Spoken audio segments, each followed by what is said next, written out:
Welcome to Girl Choose Yourself, where we're trading self-doubt for self-trust and settling for soaring. I'm Eimear, your host, and together we're building the confidence to create lives so deliciously bold that they scare us a little, but in the best possible way. Because life's too precious to stay cozy in our comfort zones. It's time to choose ourselves for lives that are fabulous and soulfully fulfilling. So let's go.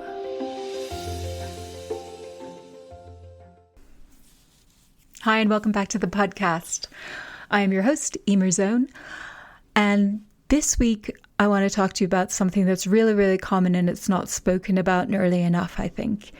And that is, how we feel a little bit low, a little bit melancholic, maybe like we've lost our spark. And I think that can particularly happen at a certain time of the year, which is around this autumnal fall time of the year for lots of people. So it can feel like life's a little bit flat, it's a little bit bland, and it feels like a little bit more of a struggle and a trudge through things. And we feel like we've lost that sense of enthusiasm and joy. And I think it absolutely impacts our ability to show up as our most powerful, confident self. So let's talk about it. It really doesn't mean that we're broken or that we're lazy. And I think it's really easy when you're suffering a little bit of the autumnal blues that you can get quite hard on yourself. And I will put my hand up here and say that I had been feeling a little bit flat, not quite feeling myself, not feeling the motivation or the drive, and just feeling a bit like,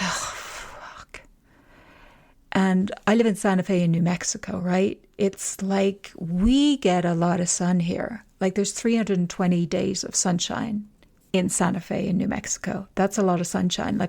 And autumn is very short here. It comes quite quickly, or it did this year anyway. And then you get a couple of days in a row where you don't see the sun so much. And I'm like, oh my God, my energy really drops with that loss of light. And obviously quite ironic because I grew up in a country where seeing the sun was most definitely not guaranteed. And then I remembered, it's not just me. In the Northern Hemisphere, when daylight shortens, our bodies actually change because less sunshine means less serotonin, the feel-good neurotransmitter, and more melatonin, the sleep hormone. A psychiatrist called Dr. Norman Rosenthal first called this seasonal affective disorder, or SAD. Great name, great acronym. So even if you don't have the full diagnosis, and actually it's only, I think in the US, the figure that I saw for it is like 5%, but lots of people have a form of it, and that, up to 15%. And I learned that women are 4 times more likely to experience this than men. So I think it's really important to talk about because it's really easy to dismiss it and start telling yourself that you're just not doing enough, you're not trying hard enough. The inner critic can just really take that low mood and go to town, and really we torture ourselves with it. So if you've been feeling a little sluggish, a little bit off, you're not imagining it, don't be too quick to dismiss it. It's chemistry, it's circumstance, and it really is a cue to tend to ourselves with a little bit more gentleness and a little bit more care, and to be more thoughtful about how we are tending to ourselves at this time of the year. I mean, when I think about it from the point of view of seasonal change, I think so long ago we used to really honor the times when season changes, and we've lost, I think I've spoken about this a little bit before, but we've really lost a lot of the ritual around the changing of the seasons and acknowledging how that impacts us. We really are getting a lot of external messaging that we then sort of amplify internally as well, that we need to be always on, always doing, always productive, that if you're not always doing and always productive, then you're not worth as much. And that is pretty toxic. So one thing that I feel when I found myself at the effect of this sort of low mood, feeling a bit sluggish, I was feeling quite disempowered and just feeling a bit off. I found that myself kind of waiting for something externally to change, for that energy to come back. And then I kind of woke up a little bit to that and said, okay, I need to tend to my own sort of inner spark myself. And that's when I began to really lean in to some important practices, really remembering that they were particularly important at this time of year.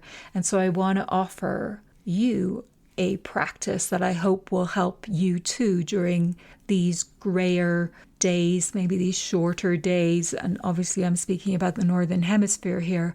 I've called it the Spark Reconnection practice.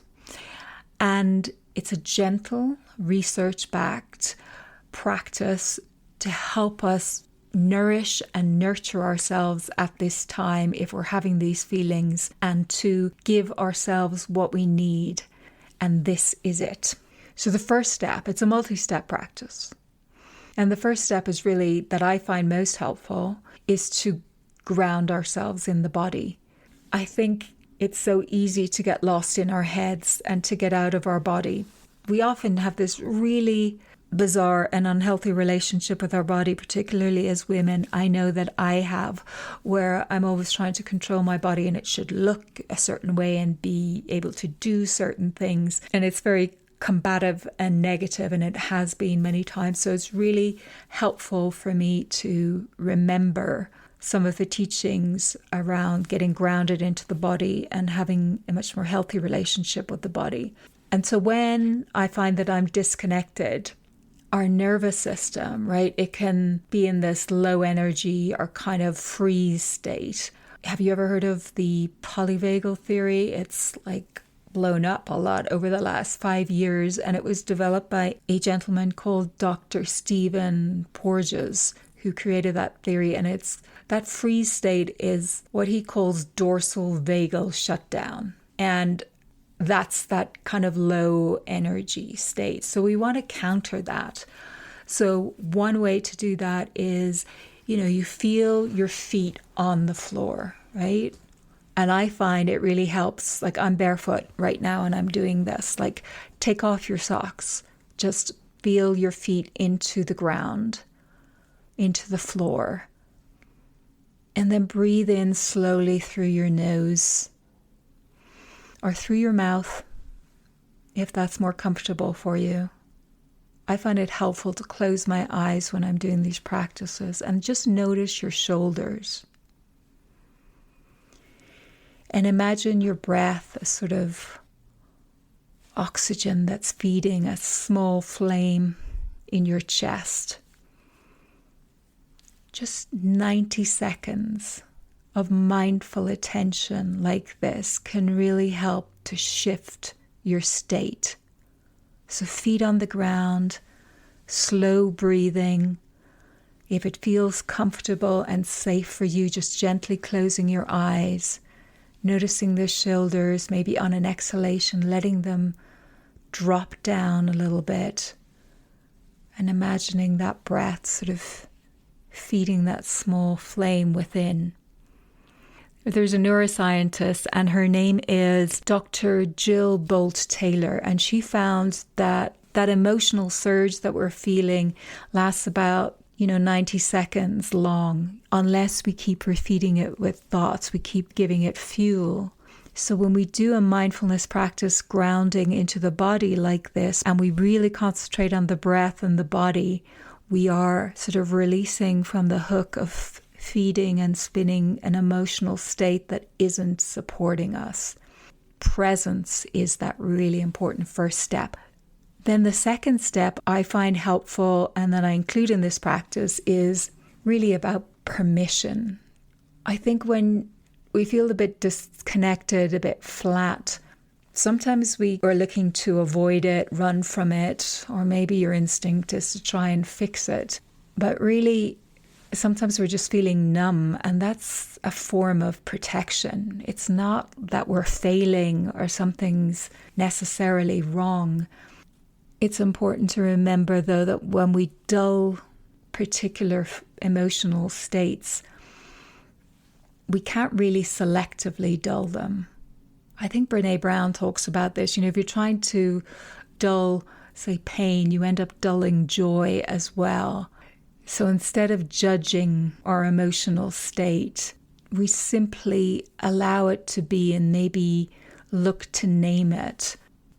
It can be helpful to reflect and inquire within and maybe ask a question like, where in my life right now am I numbing or sort of dimming to feel safe? Maybe it's at work, maybe it's in a relationship, maybe it's your creativity. And we don't have to force clarity. Sometimes I sit with a question and I can be sitting with it for days or carrying it and sort of just having it in the background of my awareness and not trying to force an answer. And I think that's when I get more clarity, because it reveals naturally without being forced. I think naming your numbness is sort of the moment when you stop being lost inside it. A gentle inquiry can be really powerful. And then step 3 is inspired by the work of Barbara Fredrickson, who's a psychologist, and her research shows that even small positive emotions broaden our perception, like they make us more alert to those emotional states, and they help us to build resilience. This is like step 3. So once I've grounded, once I've named what's dimmed, kind of named that numbness as best as I can, I start looking to invite moments of joy or even awe and wonder back in. This can feel, once you say words like joy, awe and wonder, they can feel like a heavy lift, right? It's like, I'm feeling pretty shit. What do you mean joy, awe, wonder? That feels like really remote for me. And I just want to acknowledge and honor that if that is what you are feeling. It's really about micro moments. It's really about cultivating micro moments of these beautiful, sort of nourishing emotional states. And it can be the tiniest thing. So you could ask yourself in the morning, what is one small, tiny, micro thing that would give me a lift today? That would brighten things just a little bit for me. And that might be listening to a certain song. For me, it is really powerful for me to go for a walk outside.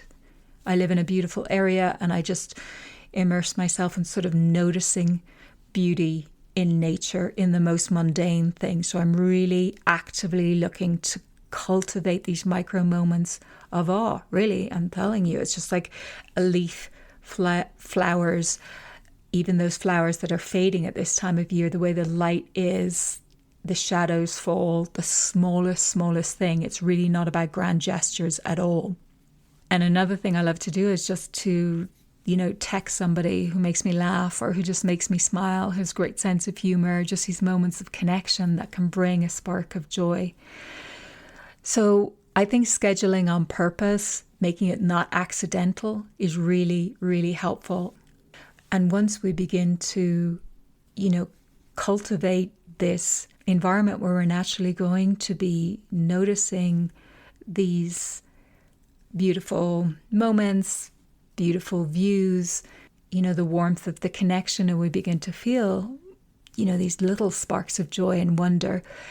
As psychologist Dr. Fredrickson's research shows us, that begins to broaden our perception. We begin to notice more and experience more, and it helps us to build resilience from these sort of emotional states of sort of flatness and low mood. So we don't wait for the spark to return. We do not give over our power to external forces. We cultivate that within. We feed it and nourish it within. And it's just micro. It's not like giving yourself a big onerous job. So that's step 3, these micro moments of joy. And then step 4, I think meaning, really being connected to meaning is so important. Psychiatrist Viktor Frankl, who, you may well have heard of, and his very famous book, Man's Search for Meaning. He taught that meaning is really the antidote to despair. And so many modern studies back his insights and his work.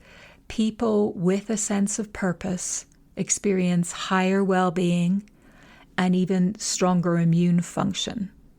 So we feel better and physically we're healthier. I mean, it's just a win-win. So ask yourself, what used to light me up that I may have drifted away from? What feels important for me? How would I like to contribute? What would make me feel proud? What would a day well spent look like? Just questions like that, whichever one or your own one sort of resonates for you. Doesn't have to be, really, it does not have to be that you're saving the fecking planet, right? We're looking for the small, meaningful thing. And that might be visiting a sick friend, doing a small service for someone who you know or you don't even know. It really can be in the smallest thing. We find so much meaning in being of service to others. So much meaning in that. So maybe what small way can I contribute and serve today? And don't judge the scale of the contribution or the service. So step 5, I think ritual is really important. Ceremony and ritual and getting it connected back into that is really powerful. So think about integrating this with a ritual. When we're feeling a bit flat, like we've lost our spark, it hasn't really gone. It's just buried. It's just a little bit latent under distraction. And ritual is often how we can bring it back into the light. We can begin or end our day with a 5-minute ritual that reconnects us to ourselves.